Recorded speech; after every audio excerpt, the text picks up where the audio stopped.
네, 뭐 소개를 멋지게 해주셨는데 좀 과찬이신 것 같고 그냥 편하게 들어주시면 될 것 같습니다. 네, 그래서 오늘 이제 Distribution Robust Autonomy라는 이제 어떻게 보면 컨셉 아닌 컨셉을 소개를 시켜드릴 건데 이제 제어의 관점에서 한번 말씀을 드려보도록 하겠습니다.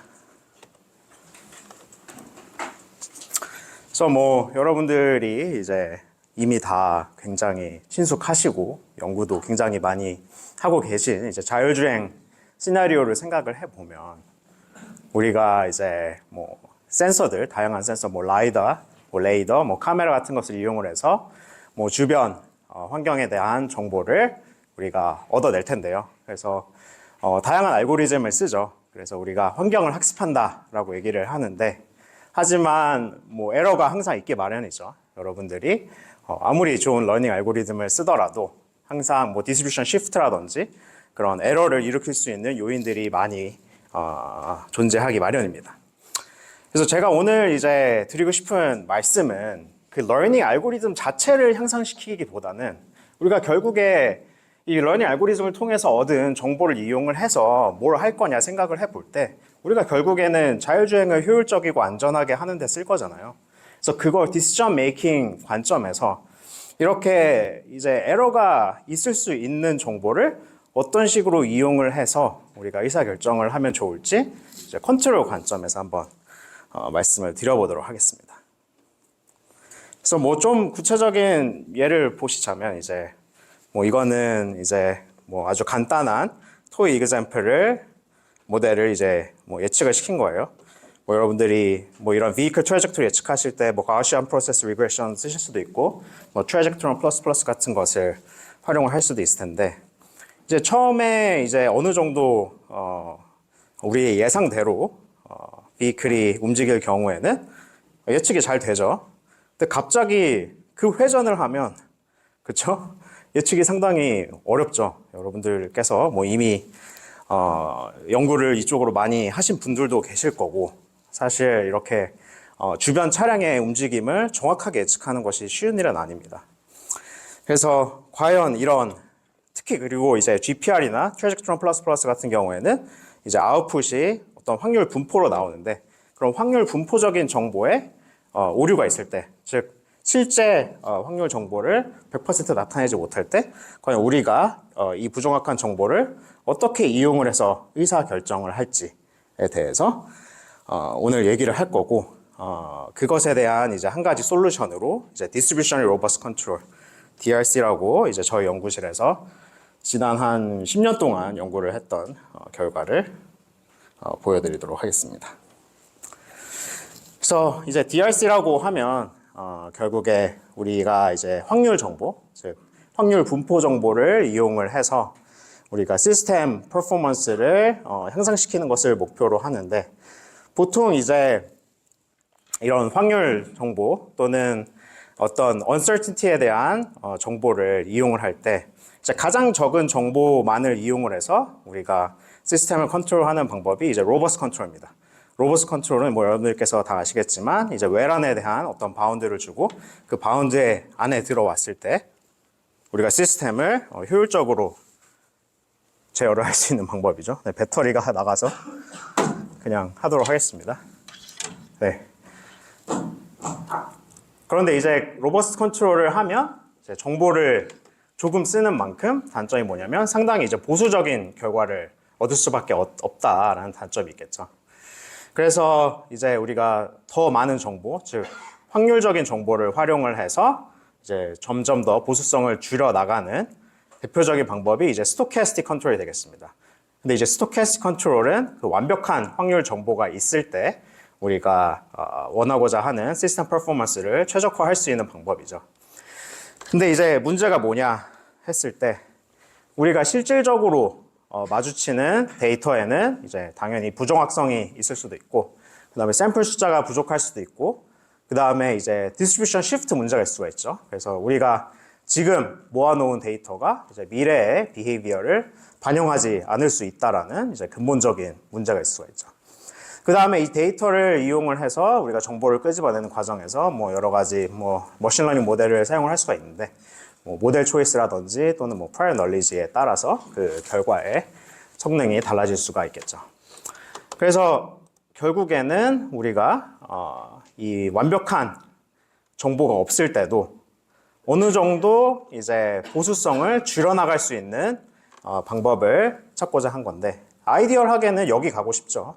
아이디얼하게는 여기 가고 싶은데 이 유토피아 포인트까지는 사실 이론적으로 갈 수가 없고, 우리는 어쨌든 얘네 둘을 잘 브리징할 수 있는 새로운 프레임워크를 개발했다라고 보실 수가 있겠습니다.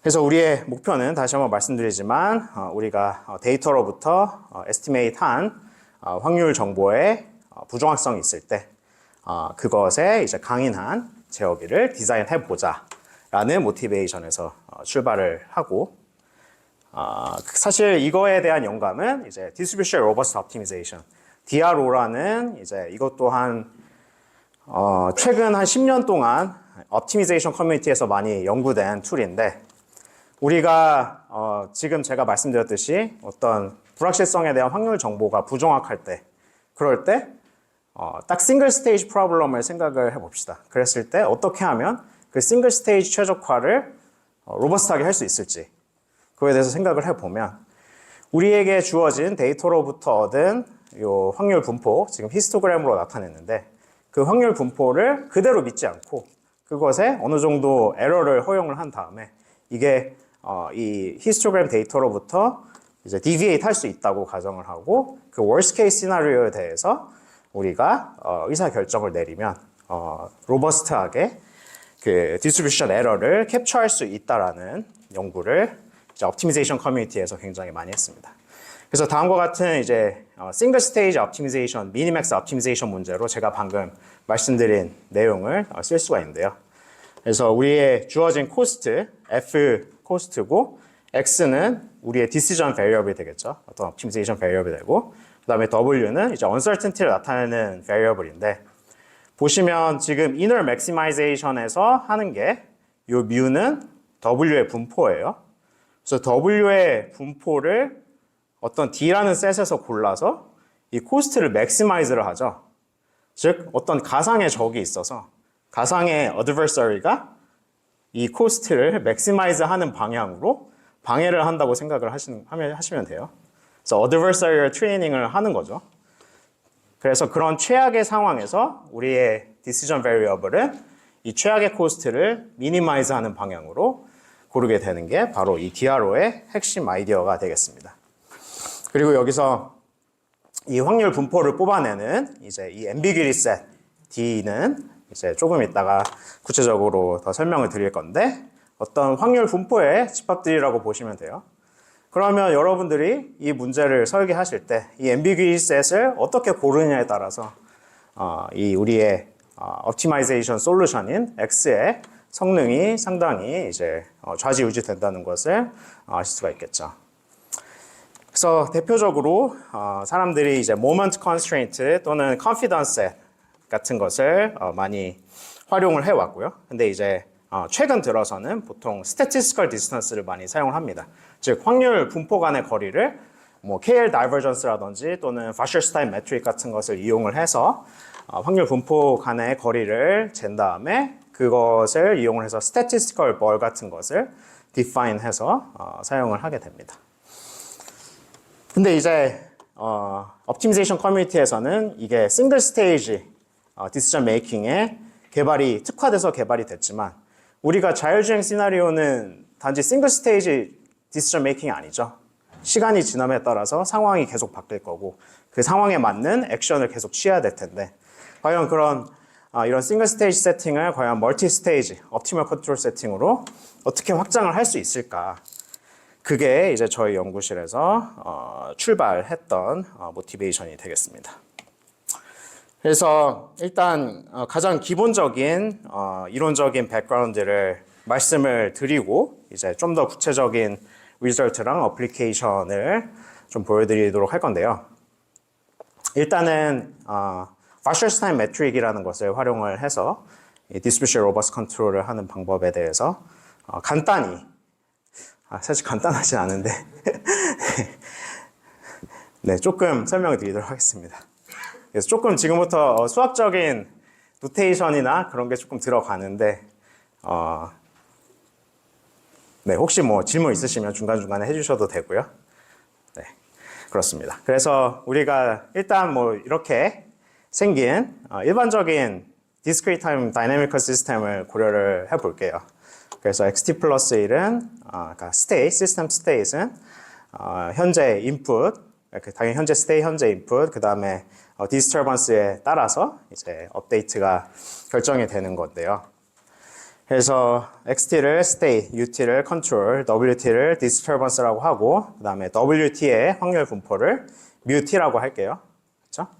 그런데 이제 아까 말씀드렸듯이 많은 경우에 이 WT, 불확실성에 대한 이제 true distribution, true probability distribution이 이제 완벽하게 알려져 있지 않는 경우를 생각을 하는 거죠. 그래서 이런 경우를 이제 ambiguity라고 얘기를 하기도 하는데요. 그래서 과연 이런 상황에서 우리가 어떤 식으로 컨트롤러를 디자인하면 좋을까? 그거에 대해서 생각을 해보면 아까 DRO에서 썼던 아이디어랑 비슷하죠. 그래서 일단 지금 estimate 돼 있는 probability distribution을 그대로 믿지 않고 그게 당연히 틀릴 수 있다라고 가정을 하는 거예요. 그래서 그 확률 estimate distribution 주변의 범위 어디로도 이제 deviate이 가능하다라고 직관적으로 생각을 하시면 돼요. 근데 이제 단지 그 일반 DRO랑 차이점은 싱글 스테이지에서만 생각을 하는 게 아니라 이 WT의 확률 분포도 시간에 따라서 계속 변할 수 있다라고 생각을 하는 거죠. 그 다음에 이제 이 에러를 가정을 하고 이 디스트리뷰션 에러에 로버스트하게 컨트롤러를 디자인하는 것이 이제 두 번째 스텝입니다. 그래서 두 스텝으로 이루어져 있어요. 굉장히 간단하죠. 여기까지는. 그래서 뭐 첫 번째 스텝은 일단 조금 이따가 바셜스타인 볼을 말씀을 드릴 거고, 그래서 스태티스컬 볼을 우리가 생각을 할 거고, 그 다음에 두 번째 스텝부터 먼저 생각을 할 건데, 그러면 어떻게 이 디스트리뷰션 에러에 로버스트하게 컨트롤러를 디자인할 수 있을까? 요거에 대해서 한번 생각을 해보도록 하겠습니다. 그래서 어떻게 하면 좋냐 해서 게임 티오레틱한 컨트롤러 디자인 방법을 생각을 할 거예요. 뭐 게임 티오리가 친숙하지 않으시면 그냥 미니맥스 최적화를 이제 다이내믹 세팅에서 하신다라고 보셔도 됩니다.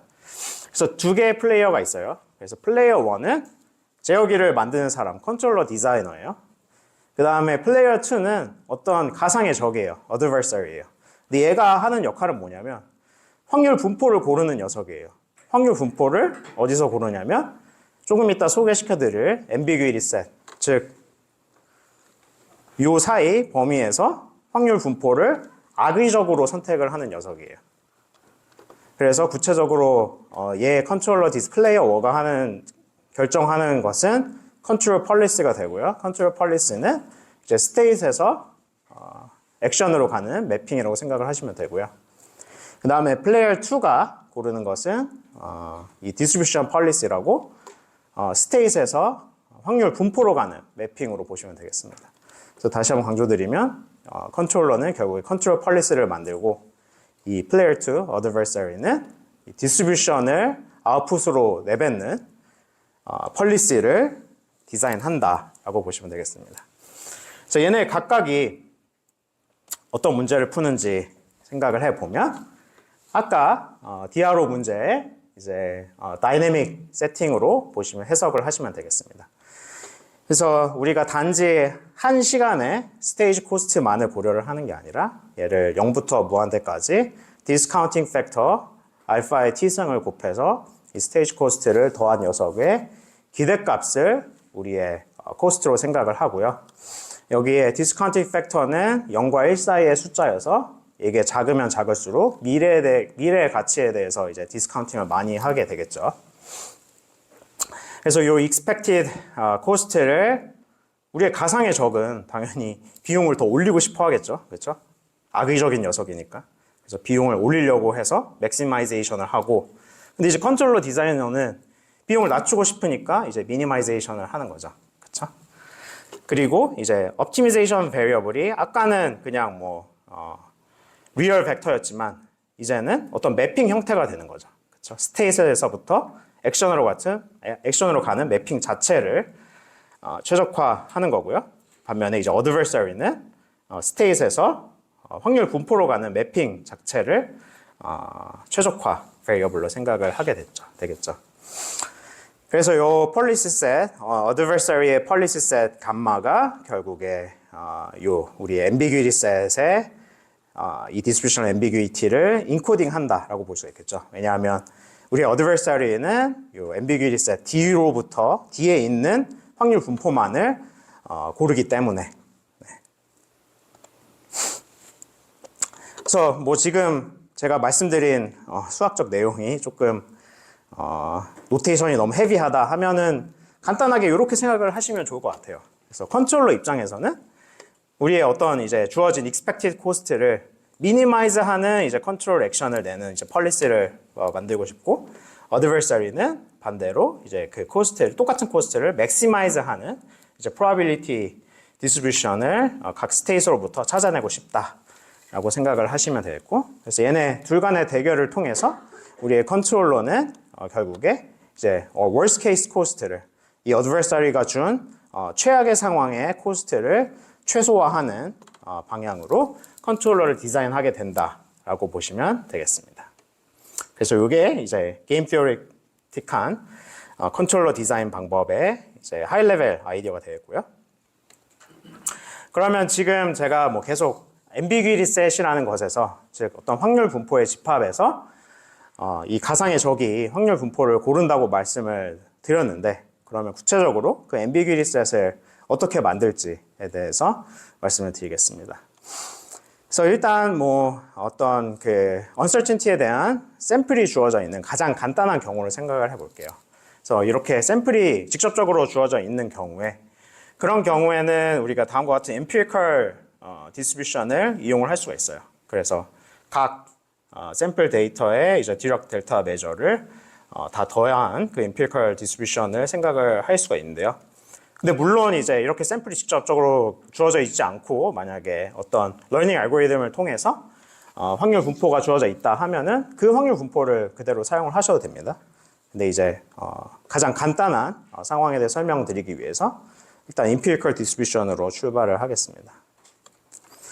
그랬을 때 우리의 ambiguity set을 Wasserstein-Bohr로 결정을 하는데요. 어떻게 정의가 되냐면 확률 분포들의 집합인데, 어떤 확률 분포들의 집합이냐면 우리의 estimated distribution으로부터 Wasserstein distance가 세타 이하인 녀석들을 다 모아놓은 확률 분포의 집합으로 ambiguity set D를 정의를 합니다. 그래서 물론 이게 L2 놈은 아니지만, 만약에 L2 놈이라고 하면 여러분들이 보호를 생각을 할 수가 있겠죠. 이 estimated distribution을 중심으로 한 보호를 생각을 할 수가 있겠죠. 근데 이제 그 유클리디안 놈이 아니라 이제 Wasserstein metric이라는 어떤 확률 분포를 재는 매트릭을 썼다라고 생각을 하시면 되겠습니다. 그래서 statistical Bohr로 우리의 ambiguity set을 define을 하는 거고, 그러면 Wasserstein distance가 뭐냐? 그래서 뭐 여러분들께서 이미 이쪽에 친숙하신 분들도 계실 거예요. 그래서 optimal transportation에서 굉장히 많이 사용이 되죠.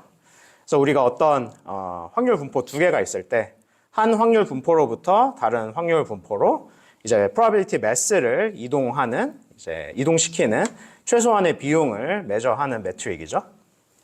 그래서 수학적인 정의는 이런 식으로 되고, 그래서 여기 W W'의 놈이 결국에 이제 transportation cost가 될 거고, 요 카파가 transportation plan이 될 거고요. 그 다음에 여기는 이제 projection이 돼서, 그러니까 marginal distribution이 처음에 시작하는 확률 분포인 뮤고, 두 번째 marginal이 목적지 누가 되는 것을 확인을 할 수가 있습니다.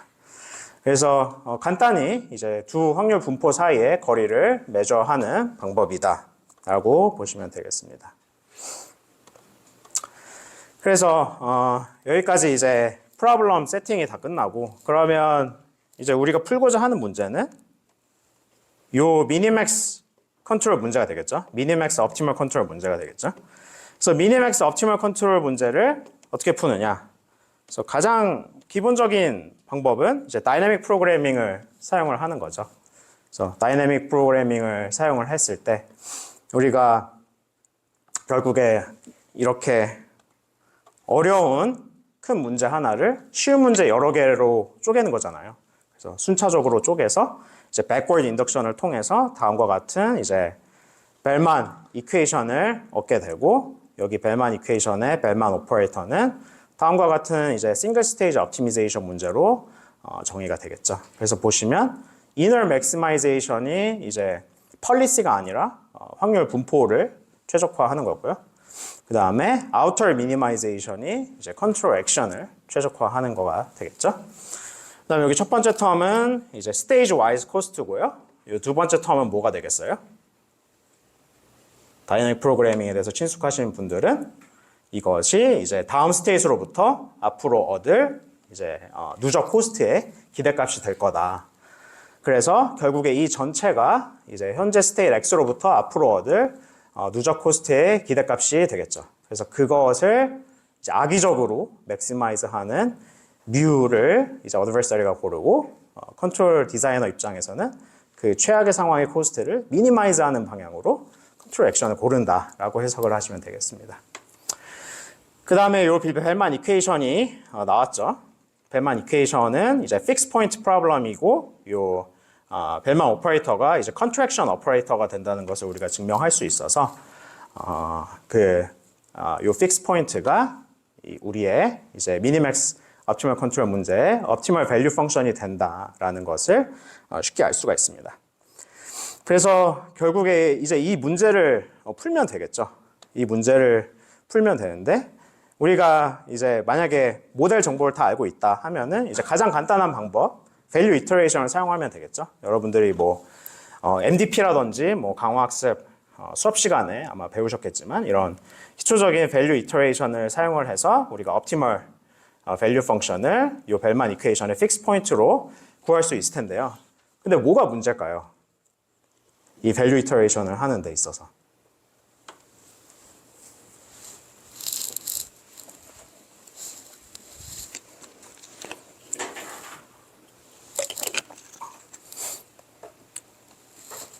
일반 여러분들이 뭐 강화학습을 하시거나 아니면 뭐 일반 MDP 문제를 풀 때 밸류 이터레이션 뭐 홈워크에 나오는 문제들 보면 뭐 코드 몇 줄이면 금방 되잖아요. 근데 얘는 뭐가 어려울까요?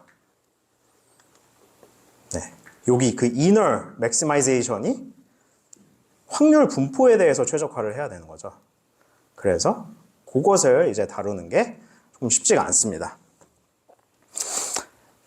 결국에 이제 요 inner maximization 문제가 이제 infinite dimensional optimization이 돼서 그것을 이제 수치적으로 직접 푸는 게 쉽지가 않게 되는데요. 그래서 그 문제를 해결을 하기 위해서 우리가 컨트롤비치 듀얼리티라는 것을 활용을 할 건데, 이제 요 바스터슈타인 디스턴스를 아까 그 슬라이드에서 카피 앤 페이스트 한 거예요.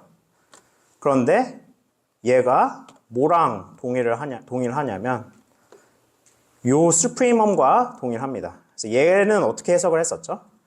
아까 뮤에서 뉴로 probability mass를 옮기는 데 필요한 transportation cost를 미니마이즈하는 transportation plan을 찾는 문제였죠. 근데 요 듀얼 문제는 어떻게 해석이 되냐면, 얘는 이제 probability mass를 실는데 필요한 가격이에요. 얘는 probability mass를 이제 다시 옮겨서 타겟 장소에 내리는데, 그러니까 언로딩 하는데 필요한 프라이스가 됩니다. 그래서 얘네 전체의 적분값이 뭐가 되냐면 이 트랜스포테이션 회사의 레베뉴가 됩니다. 즉 매출이 되는 거겠죠. 그래서 레베뉴를 이제 맥시마이즈하는 문제로 이퀴벌런트하게 우리가 해석을 할 수가 있습니다. 그래서 요 폼을 이제 요 듀얼 폼을 사용을 하면 우리가 아까 앰비규이티 셋을 이런 형태로 쓸 수 있는데요. 여러분들께서 뭐 수학적인 디테일은 다 보시지 않으셔도 돼요. 수학적인 디테일 안 보셔도 되는데, 이제 좋은 점은 아까는 이제 인피니트 디멘전, 그러니까 이 확률 분포 자체를 최적화했기 때문에 어려운 문제였는데, 이제는 그 최적화 문제가 적분 안으로 들어오면서 그냥 support element, 즉 real 벡터의 최적화 문제로 바뀌게 되는 거죠. 그래서 이 듀얼 폼을 이용을 해서 우리가 벨만 이퀘이션을 다음과 같이 역시 듀얼 폼으로 얻어낼 수가 있고요. 그래서 보시면 이제 모든 optimization variable이 다 유한 차원이 되는 것을 확인을 할 수가 있어요. 근데 이제 조금 추가적인 constraint가 생겼죠. 추가적인 constraint가 생겼습니다. 요 람다라는 녀석도 생겼고, 요 람다라는 녀석은 여러분들이 이제 라그랑지 멀티플라이어의 역할을 한다라고 생각을 그러니까 바로 보실 수 있는 경우도 있을 텐데, 그래서 이 듀얼 폼의 이제 장점은 결국에는 모든 optimization variable이 이제 유한 차원이 된다. 근데 하지만 이 문제도 약점이 있어요. 단점이 있어요. 이 형태도 단점이 있어요. 뭐가 단점일까요?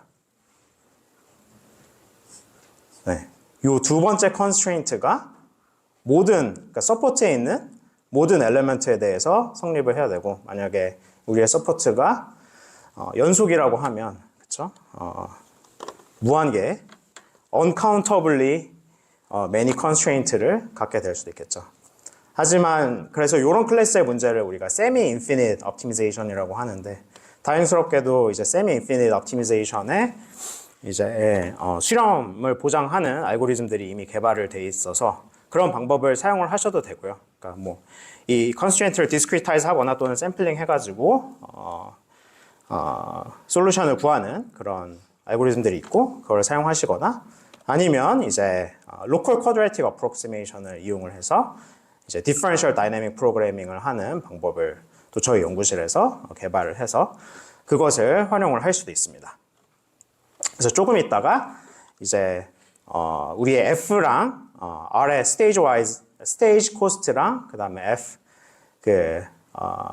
다이내미컬 시스템의 추가적인 가정을 해서 우리가 이 문제를 좀 더 이제 explicit하게 풀 수 있는 경우에 대해서 설명을 드릴 건데, 그 전에 일단 얘가 어디서 나왔냐, 얘의 직관적인 의미를 생각을 해보면, 아까 벨만 이퀘이션에서 나온 건데, 벨만 이퀘이션에서 그 코스트 고 부분에 regularization이 추가로 들어가는 거고, 그 다음에 expectation이 원래는 worst case distribution에 대해서 expectation이 취해져야 되는데, 지금은 우리의 이제 estimated distribution에 대해서 expectation이 취해진 거예요. 그래서 보면 얘가 이제 원래 우리가 구하고자 하는 거랑 차이가 있으니까 얘네에 대해서 보상을 해준다는 거예요. 그래서 그 regularization과 이 empirical distribution에서 오는 optimism에 대한 보상으로서 그걸 compensate 하기 위해서 람다 세타라는 추가적인 텀이 더 들어간다라고 해석을 하시면 되겠습니다.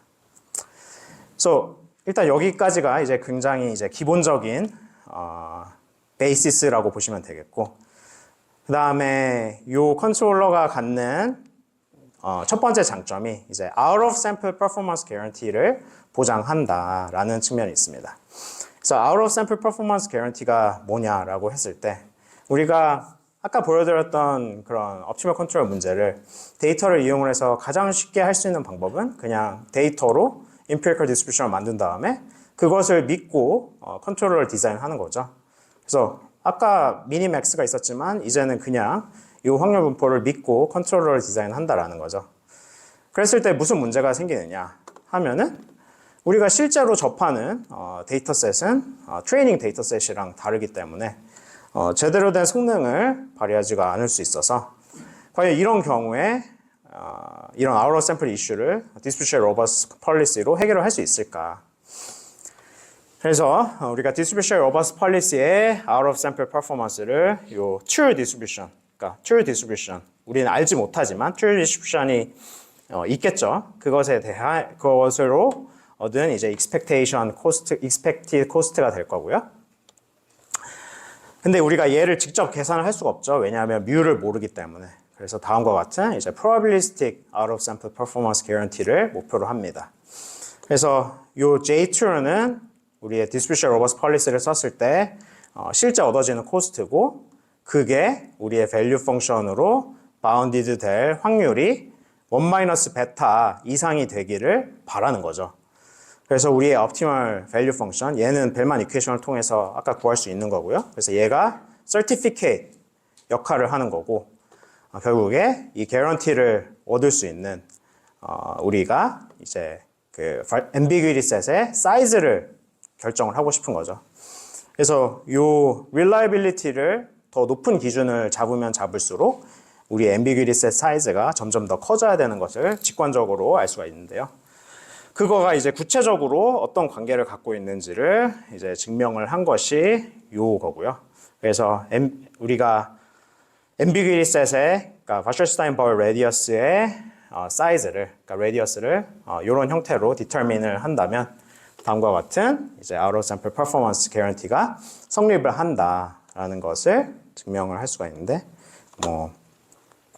일단 measure concentration inequality를 이용을 해서 그냥 single stage guarantee를 얻고 그다음에 벨만 오퍼레이터의 contraction 성질을 이용을 해서 이 guarantee를 이제 multiple stage로 바로 올릴 수가 있어서 그리고 이렇게 올리는 동안에 이제 reliability에 대한 로스가 없기 때문에 우리가 싱글 스테이지에서 이 바셜슈타인버그 레디어스를 튜닝을 한 다음에 그것을 이제 멀티 스테이지에서 바로 사용을 하실 수가 있습니다.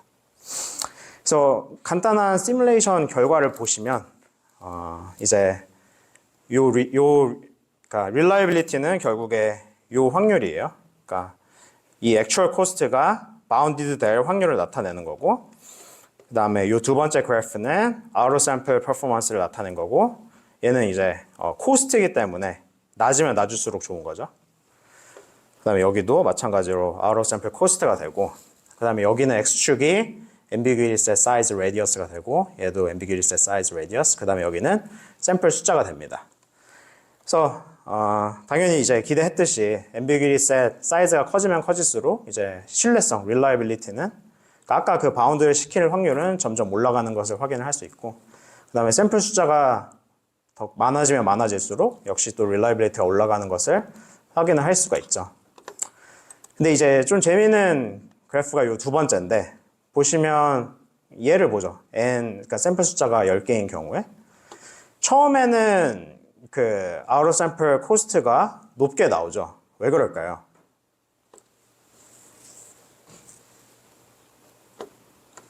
왜냐하면 레디어스가 너무 작은 경우에는 충분히 이제 로버스트하지 않다라는 거예요. 그래서 충분히 이제 로버스트하지 않아서 코스트가 높게 나오고 그런데 이제 어떤 스윗 스팟을 지나서 더 키워보니까 코스트가 더 올라가 버리죠. 이건 왜 그럴까요?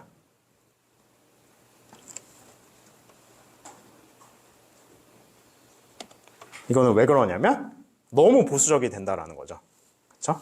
너무 보수적이 돼서 우리가 굳이 이제 포함시키지 않아도 될 확률 분포까지 다 포함을 시켜 버렸기 때문에 오히려 이제 out of sample cost가 올라가는 것을 확인할 수가 있습니다. 그래서 어떤 이제 스윗 스팟이 존재한다라는 것을 우리가 확인을 할 수가 있고요.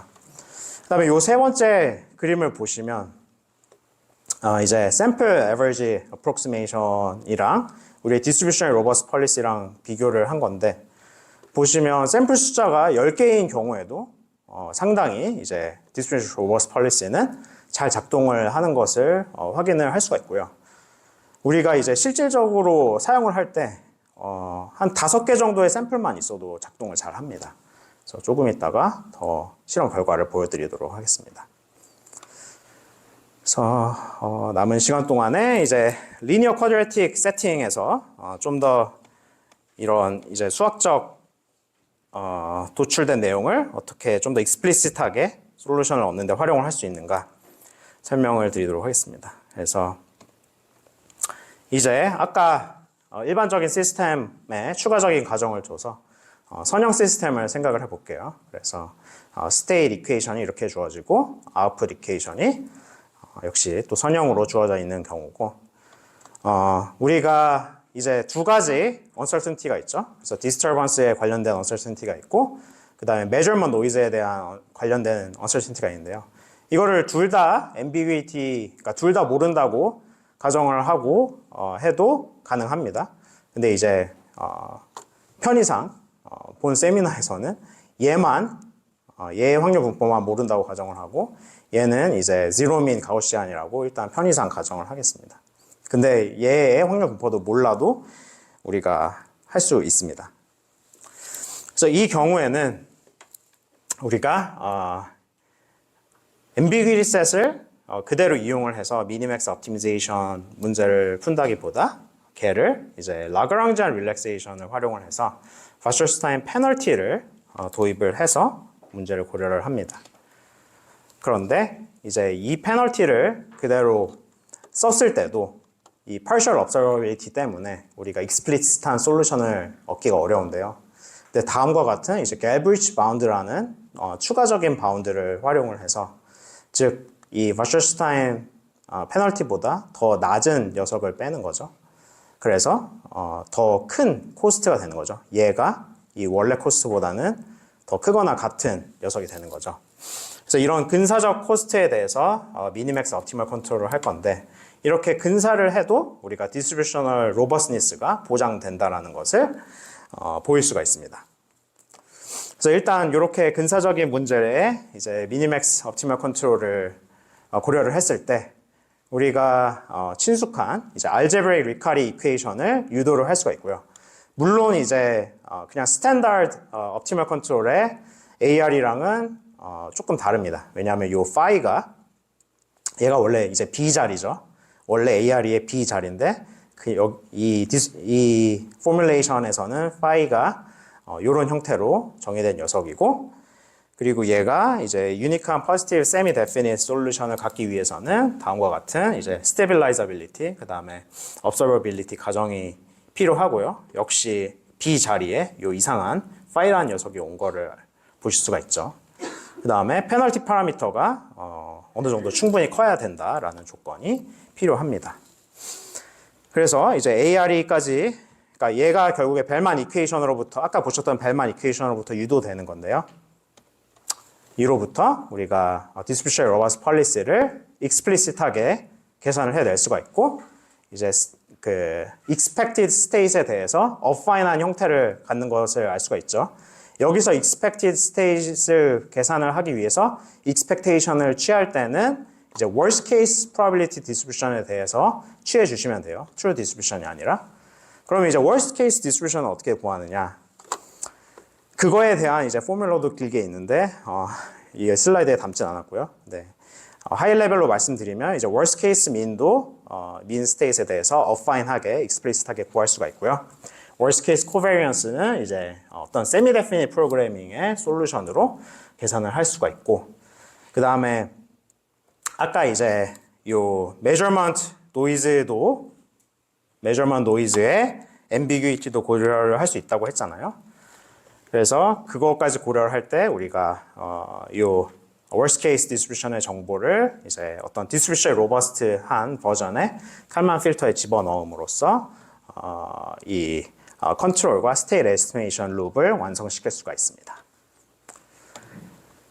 그래서 근데 이제 아까 우리가 근사된 문제를 고려를 했기 때문에 과연 근사된 문제의 옵티멀 솔루션도 디스트리뷰셔널리 로버스트한가가 궁금하잖아요. 그래서 보니까 이런 근사적인 문제를 풀어서 얻은 솔루션을 사용을 해도 우리가 ambiguity set을 고정시키고 그 안에서 이제 디스트리뷰션을 악의적으로 선택을 하더라도 그 worst case cost가 다음과 같이 바운드가 된다라는 것을 증명을 할 수가 있고, 이 upper bound가 결국에 람다라는 우리의 페널티 파라미터랑 디펜던트 하죠. 그러면 우리가 뭘 할 수가 있죠? 얘를 이제 람다를 고르는 데 활용을 할 수가 있겠죠. 그래서 이 upper bound를 minimize 하는 방향으로 람다를 선택을 하면 더 이제 타이트한 컨트롤러를 우리가 디자인을 할 수가 있습니다. 그 다음에 이제 뭐 더 추가적인 프로퍼티를 우리가 얻어낼 수 있어요. 아까 보여드렸던 Out of Sample Performance Guarantee도 마찬가지로 성립을 하고, 그 다음에 뭐 Closed Loop Stability에 대해서도 우리가 얘기를 할 수가 있습니다. 네, 그래서 이제 뭐 지루한 내용들은 여기까지 이제 하고, 이제 얘를 이제 과연 우리가 모션 플래닝과 컨트롤에 어떤 식으로 적용을 할 수 있을지에 대해서 간단하게 말씀을 드리겠습니다. 제가 동영상을 준비를 했는데 동영상이 이 컴퓨터에 없어서 일단 뭐 지금 이 슬라이드에 있는 내용만 먼저 설명을 드리고 동영상은 좀 이따 보여드리겠습니다. 그래서 우리가 어떤 상황을 생각을 하냐면 이제 이고 비이클이 있고 그 다음에 어떤 주변 차량들을 이제 업스터클로 생각을 하고 얘네들도 이제 시간에 따라서 움직이는 녀석이 되겠죠. 그랬을 때 우리가 얘네 둘 사이가 어느 정도 이상의 safety margin, R safe 이상이 되기를 바라죠. 그렇죠? 그랬을 때 safety loss를 이런 식으로 define을 하면 얘가 0보다 작거나 같기를 바라는 거죠. 그렇죠? 0보다 작거나 같기를 바라게 됩니다. 그래서 이 로스가 커지면 커질수록 이제 safety violation이 일어난다라고 생각을 하시면 되겠습니다. 그랬을 때 이제 우리가 이 로스도 결국에는 이제 랜덤 베리어블이 되기 때문에 결국에 리스크를 측정하기 위해서 우리가 conditional value at risk라는 리스크 매트릭을 또 사용을 하는데요. 이제 어떤 랜덤 로스 x라는 게 있을 때 x의 c var가 어떻게 정의되냐면 이제 x의 1 알파 worst case 퀀타일에서 이제 conditional expectation을 취했다고 생각을 하시면 돼요. 그러면 얘가 이제 뭐 chance constraint에 비해서 얻는 장점이 뭐가 있을까요? C var를 쓰면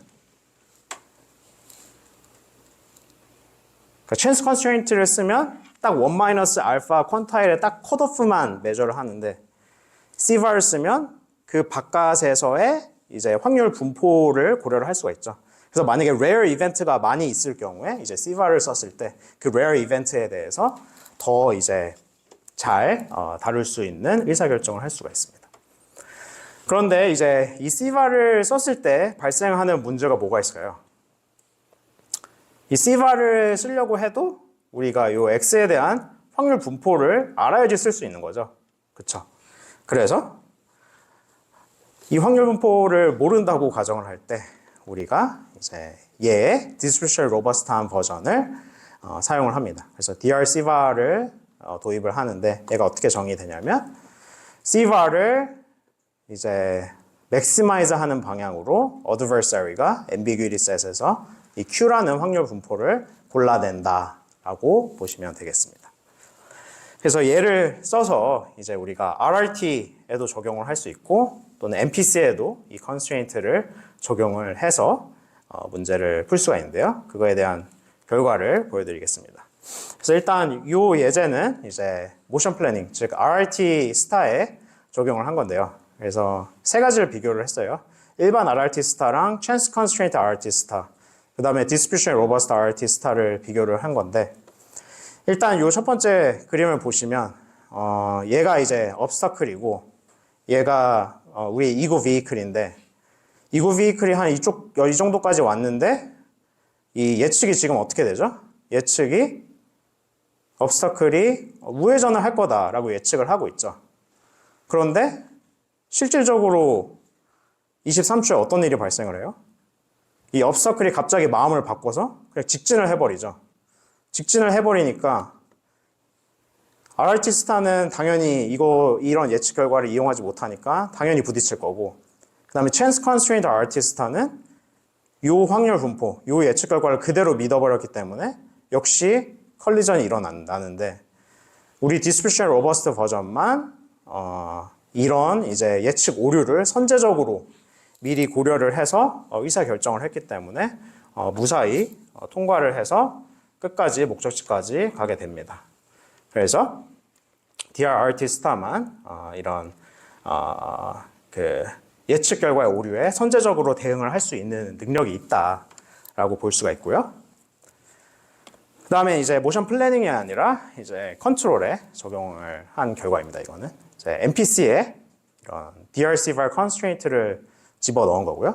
그게 이제 DR MPC가 되고, 그 다음에 Sample Average Approximation MPC는 아까 보였듯이 그냥 그 예측 결과를 그대로 믿는 MPC 결과고, Chance Constraint MPC는 이제 Chance Constraint를 역시 확률 분포를 그대로 믿어서 고려를 한 MPC 결과인데요.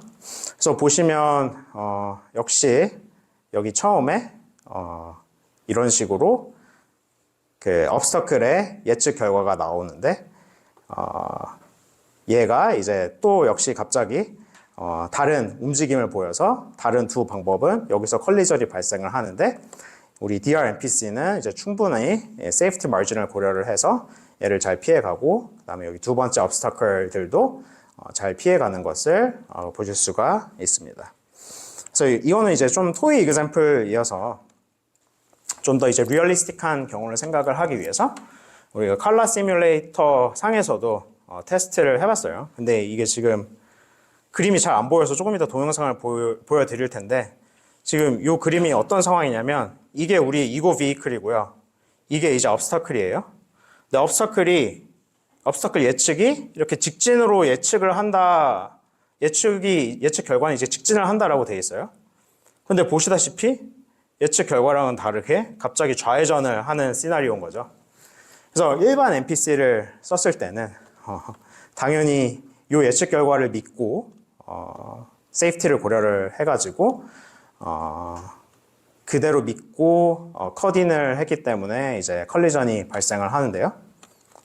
이제 디스트리뷰션 로버스트 NPC를 썼을 때는 여기서 살짝 멈춰요. 살짝 감속을 한 다음에 살짝 세이프티 마진을 고려를 해서 턴을 합니다. 그래서 이제 obstacle이랑 컬리전이 일어나지 않는 것을 볼 수가 있습니다. 그래서 뭐 동영상은 이제 다 끝나고 할까요? 이걸 다 끝나고? 네. 네. 그래서 동영상은 다 끝나고 할게요. 그래서 여기가 끝인데요, 사실. 그래서 뭐 오늘 이제 준비한 내용은 여기까지여서, 그래서 일단 첫 번째 파트에서 이 디스트리뷰션 로버스 컨트롤의 이제 트랙터빌리티 관점에서 말씀을 드렸었고, 그것이 이제 중요한 이론적인 개런티가 있기 때문에 우리가 단지 휴리스틱한 방법을 이용을 해서 얻은 결과에 비해서 프랙티셔너들한테 이런 보장을 줄 수 있다라고 얘기할 수 있는 측면이 있고요. 그 다음에 이제 응용적인 측면에서 아까 보셨듯이 이제 부정확한 인퍼런스 결과에 대해서 이제 해칭을 할 수 있기 때문에 이런 learning enabled 상황에서 우리가 잠재적인 에러를 선제적으로 대응을 할 수 있는 방법이고요. 우리가 단지 이제 시뮬레이션에서 멈춰 있는 게 아니라 사실 스페인의 이제 세비야 보면, 여러분들이 뭐 축구 좋아하시면 세비야 잘 아실 텐데, 세비야에 이제 과달키비르 강이라는 곳이 있습니다. 그래서 거기에 이제 그 베슬 배를 운용을 하는데, 그 이 강의 문제가 뭐냐면 조수간만차가 되게 높아요. 되게 커요. 그래서 상황에 따라서 갑자기 이제 그런 지형이 나타날 수가 있겠죠. 조수간만차가 높기 때문에. 그래서 그런 것을 고려를 해서 이제 리스크 어웨어 컨트롤 하는데도 본 방법을 사용을 해서 지금 일단 뭐 논문은 발표됐고 계속 이제 파일럿 스터디를 하고 있습니다.